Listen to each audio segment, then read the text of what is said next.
Notebook. Oh, all right. Oh, Oh, here it is.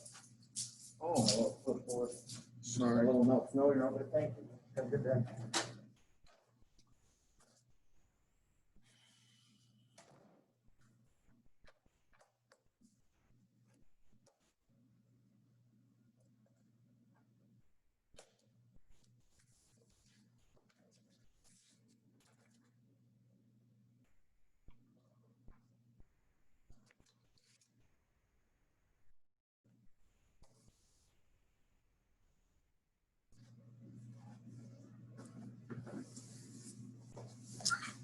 All right, ladies and gentlemen, would you please turn your packets to lesson 24, I believe it is.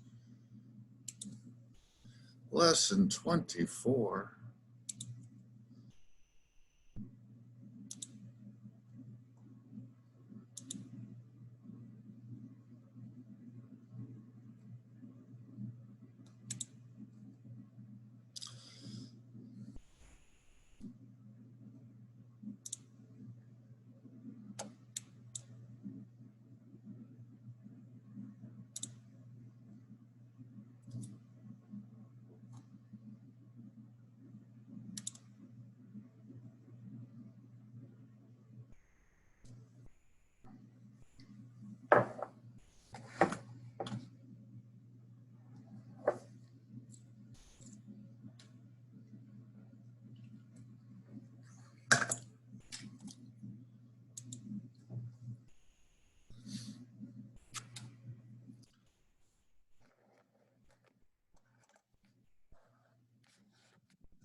Lesson 24.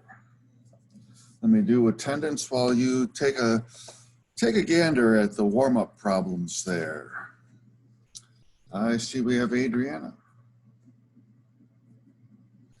and Daniel, Genevieve,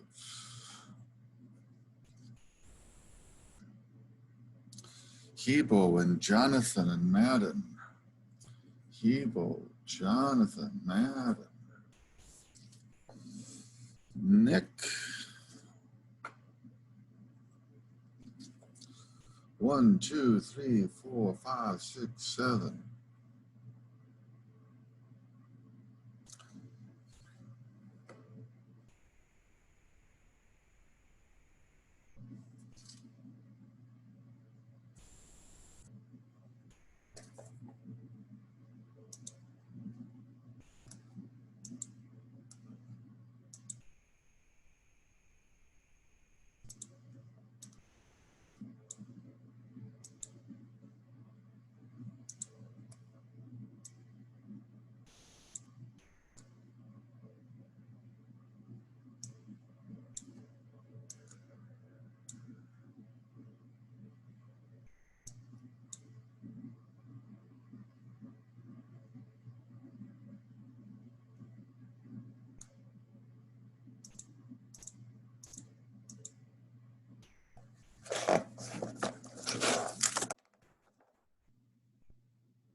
Okay, I do not expect that you got through all those warm-ups, of course, in such a short time, but my attendance is now done.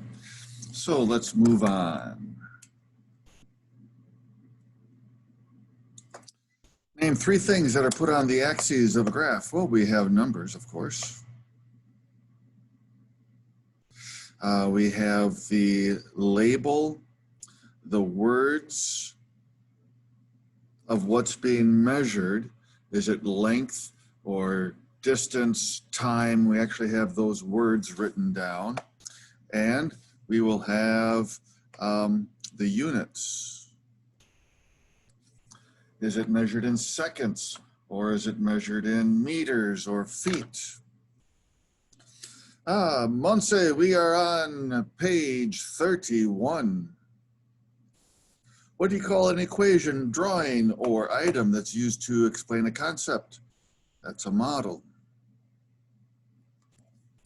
Scientist A is debating an issue with Scientist B. Scientist A says, the other side's argument is ridiculous. This is not surprising since they got their degree from a second-rate institution like Upland University. They don't even have a degree in physics. Their degree is in mechanical engineering. Is this a valid argument, or is it an ad hominem attack? Think about that for a second.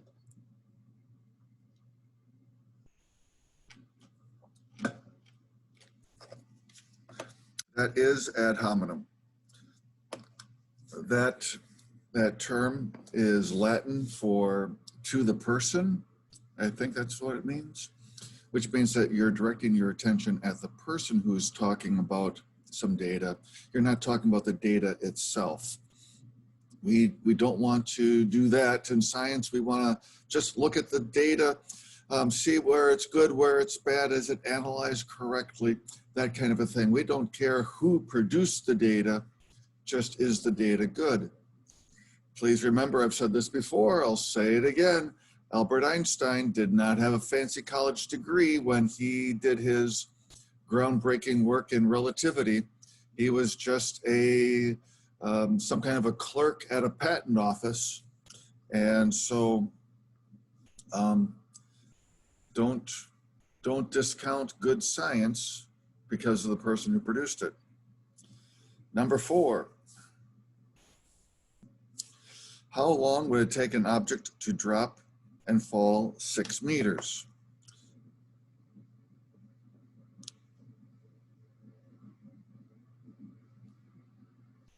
We use our time to drop equation.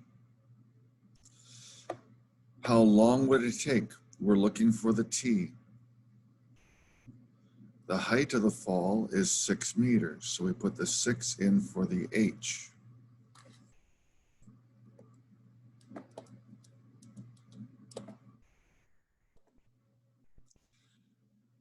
I get 1.1. Let me double check my calculator. I'm not confident of that. 6 divided by 4.9. 1.22, yeah. Okay, we're going to go with it. Number 5, find the velocity of an object after it was dropped 6 meters. Okay, so this thing is accelerating, so we need to have an equation with that aspect.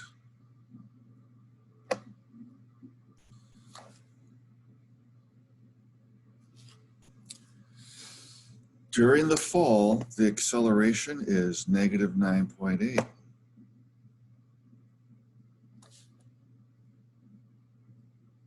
The time of, I thought it said drop 6 seconds. It's dropping 6 meters. Oops.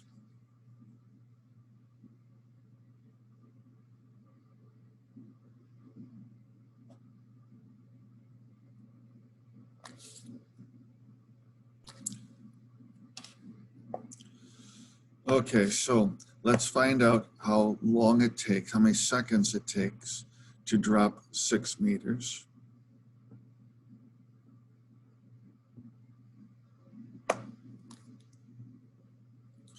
And we just did that now, didn't we? That time is 1.1 seconds.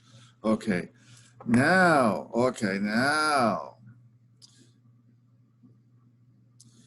we can use that acceleration. While it's falling, it's accelerating at negative 9.8 meters per second squared. We want to know how much it speeds up, and the time is 1.1 seconds. Okay, so getting the change in velocity by itself, I'm going to multiply both sides by 1.1.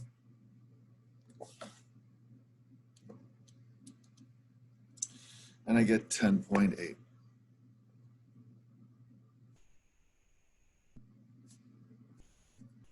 That is the change in velocity. But if it starts off at 0, any change in the velocity is going to be the final velocity. And this needs to be negative, showing that it's downwards. Okay, number 6. How long would it take an object to be in the air if it was tossed up at 6 meters per second? Okay, so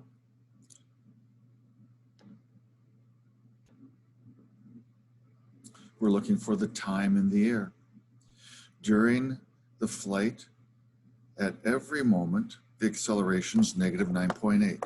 Whenever it's in the air, it's the same acceleration. It's tossed up at 6. That is not delta V. Delta V is the change in velocity.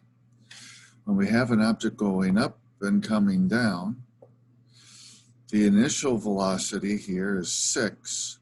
Well, the final velocity then is going to be going downwards, negative 6. It's the same digit, just a different sign.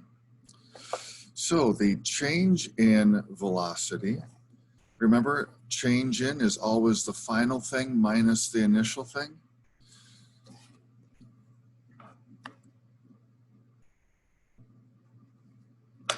So the final thing is negative 6 minus the initial 6.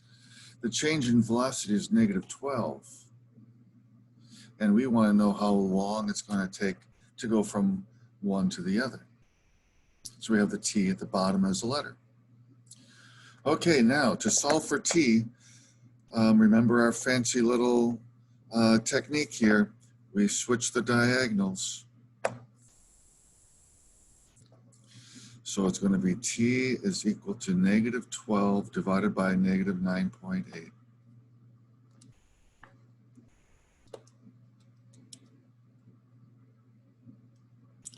.22 seconds.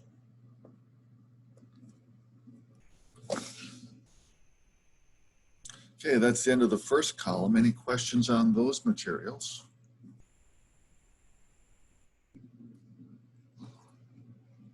A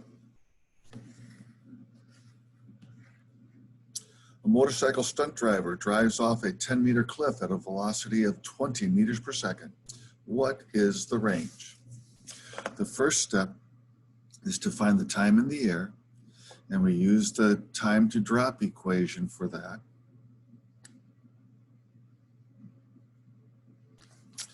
(10 meters high)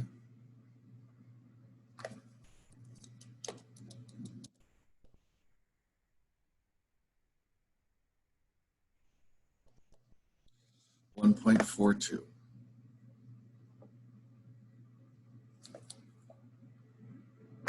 That's seconds.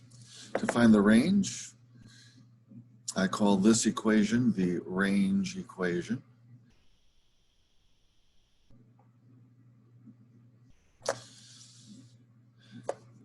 The triangle x is displacement, or in other words, the range, how far it goes. Vx is how fast it was traveling horizontally before it left the ground. And the t is the time in the air. So let's see here, we're looking for the range, delta x. The Vx is right there, 20. That will always be given to you in the story problem. And the t is what we figured out in the previous step.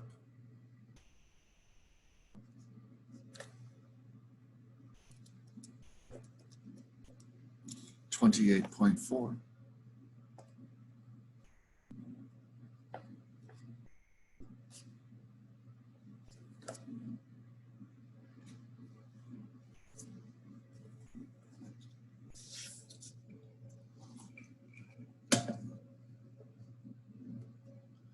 Number 8, use the time to drop equation.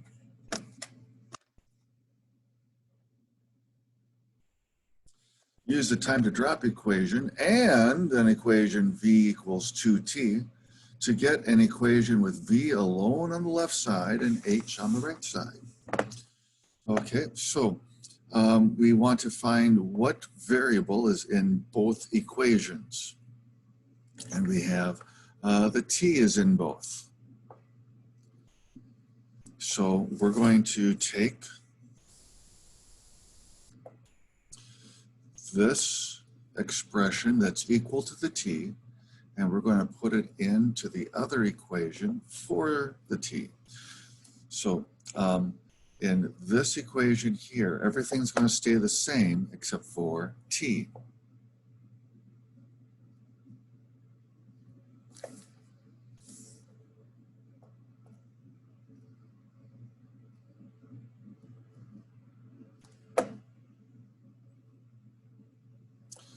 And it says we want to get an equation with v alone on the left side. Yep, we got that.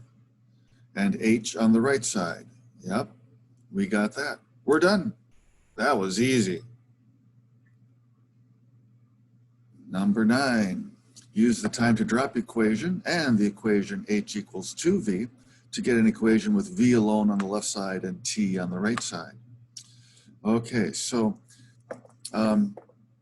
here we have the h equaling to 2v. So we're going to make that and put that in for the h there. That way we'll have an equation with t and v, and then we'll scramble things up as the directions ask. So we're going to have this equation, the time to drop equation, but we're just going to change the h.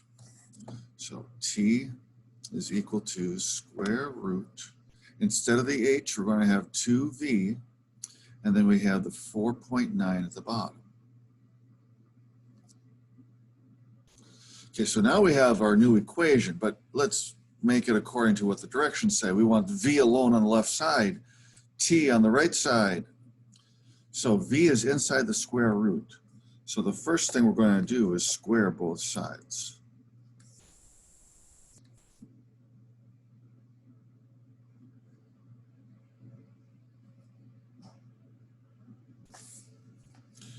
Remember that on the right-hand side, the square and the square root are going to cancel out. The fraction on the inside stays the same.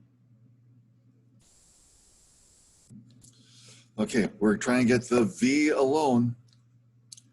So I'm going to multiply both sides by 4.9.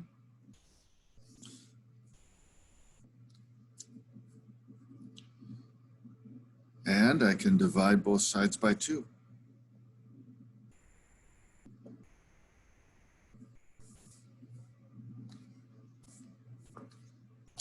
So I'm going to have 4.9 t squared divided by 2 is equal to v. Almost there. 4.9 divided by 2, 2.45. And I'm going to flippity flop. I'm going to flip the left and right sides. So I have v on the left side, just like the directions say. And 2.45 t squared, and we are done.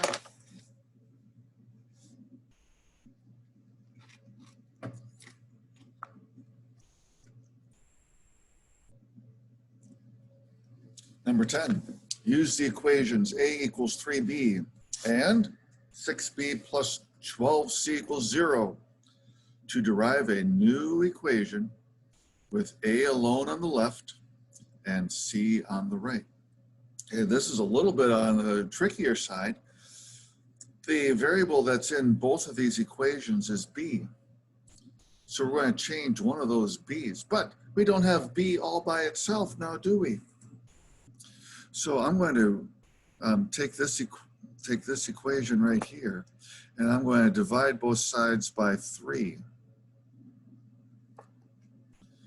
And so what we get then is B is equal to A over 3.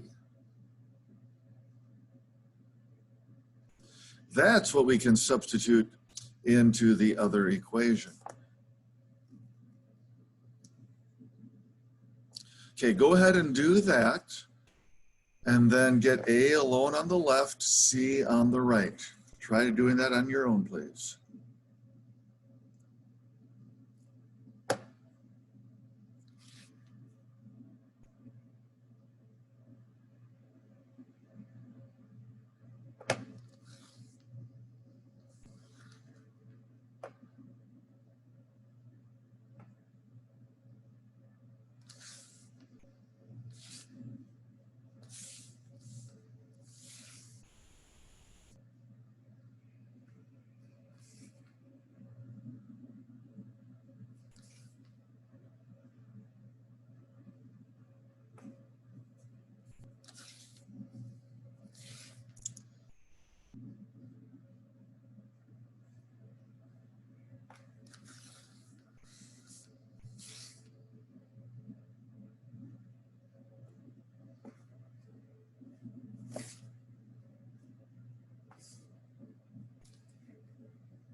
When you're done trying to do it on your own, check your work against mine on the screen.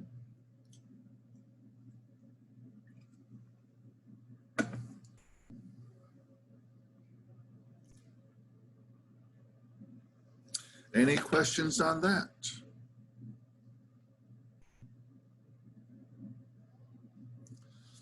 You'll be having a quiz on being able to do that kind of derivation in a couple days.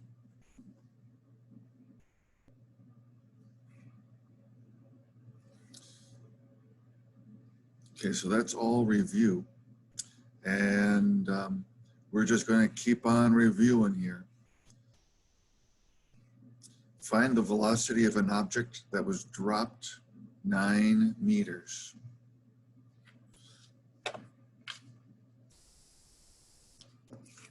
So we need to know how long it's in the air, how many seconds. Find the velocity. So,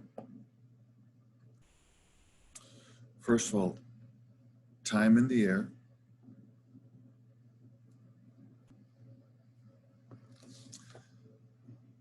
We have 9 divided by 4.9, square rooted.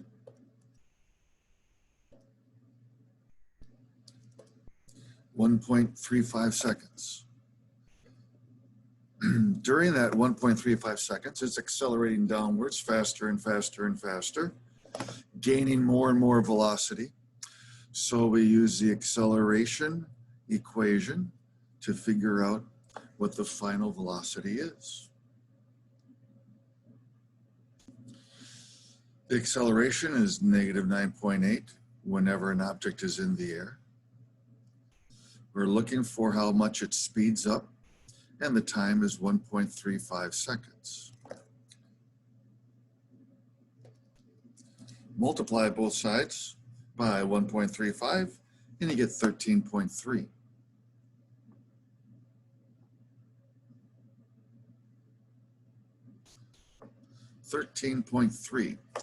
Let's try to make that a little bit more clear.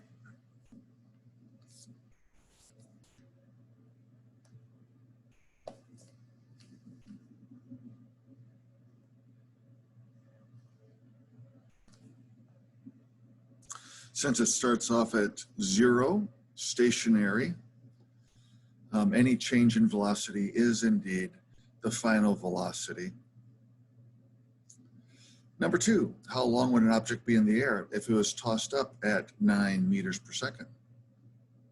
Notice that these are all 9s. Okay, so let's draw a picture of this. Goes up and it comes back down. The initial velocity is +9. The final velocity is -9.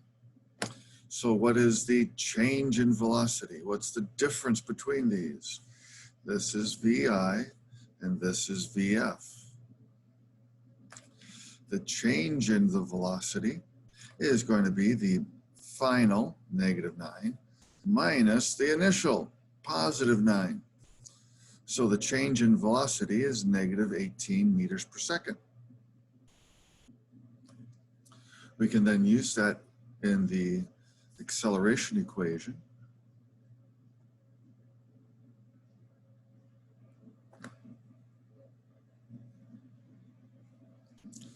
During the entire flight, the acceleration A is -9.8.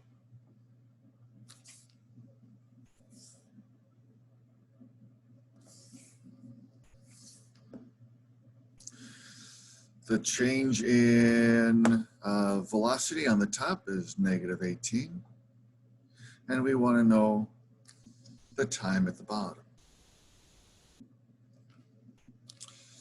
Switch the diagonals. So we get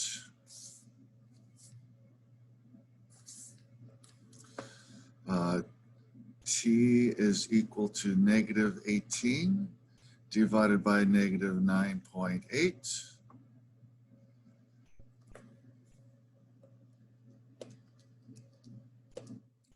1.83 seconds. 1.83 seconds. An object is tossed up and down. It's in the air for 9 seconds. How fast was it tossed up?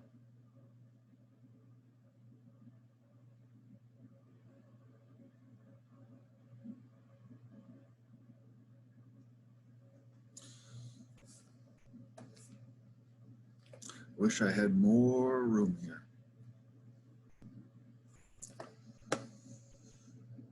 Okay, give that a go. Try doing that one on your own.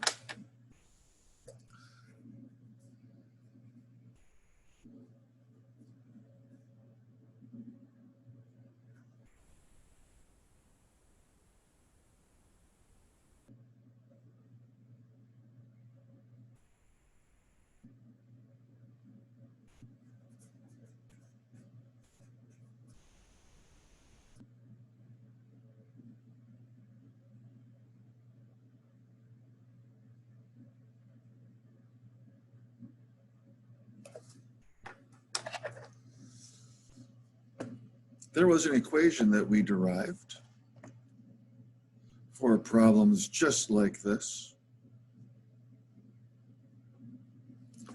It was that one, V equals 4.9T. This tells you how fast an object is tossed up if it's in the air for a certain amount of time T. So it's just a simple multiplication, 4.9 times 9. And we get 44.1.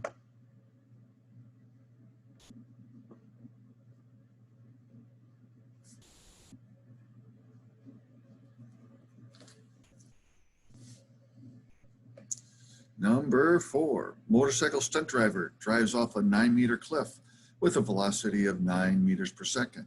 What is the range? Okay, this is the 2-step problem. First step is to find out how long it's in the air. The second step is to find the range. Think to yourself, what equation do I use to find the time in the air?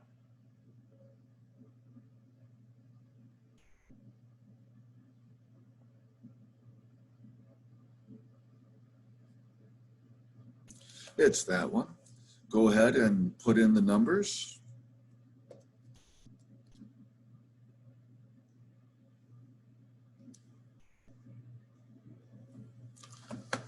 get 1.35. Okay, second step is to find the range. Think to yourself, what equation do I use to find that?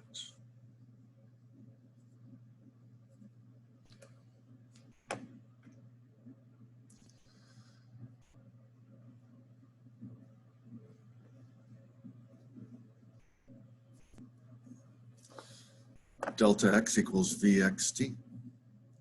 Put in your numbers.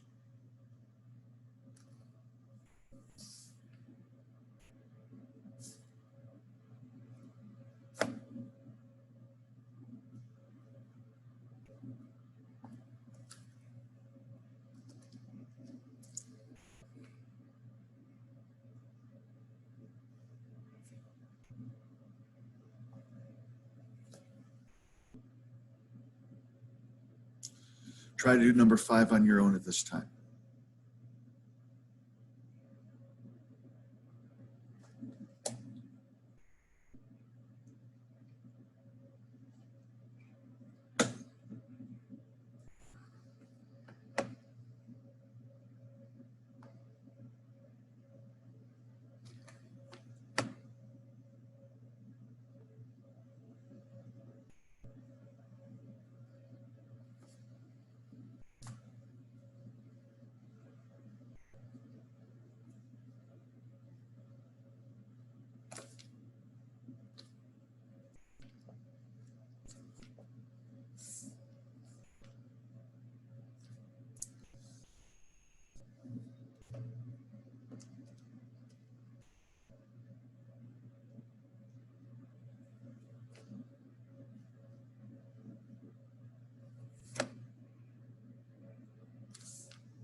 When you're done trying it on your own, look at the screen for comparing to mine.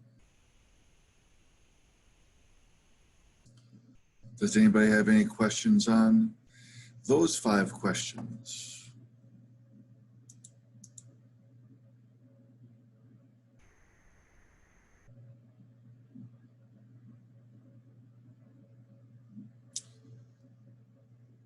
All right then. That is all that I have for you today.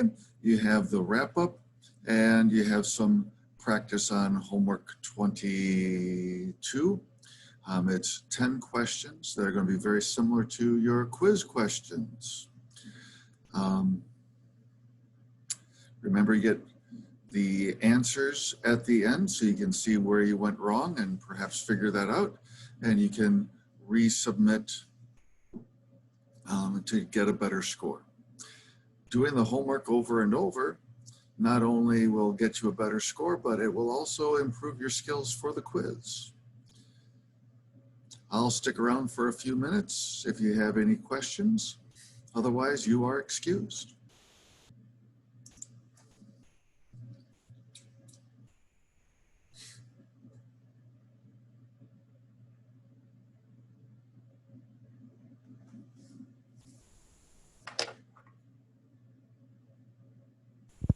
I have a question. Yes, Daniel. Will all the equations be on the test, like the what you need to set up for like velocity and like time and all that? Nope. Nope. It's an open note quiz, open note test, so you have them there in your packets. Okay. I just want to know if I needed that or not. Yep. I give you guys full permission to look at your notes during quizzes. The only honor system thing is do it yourself. Don't have your friend do it for you. Yeah. All right. Just wanted to know that. Thank you. Yep, yep. Have a nice day.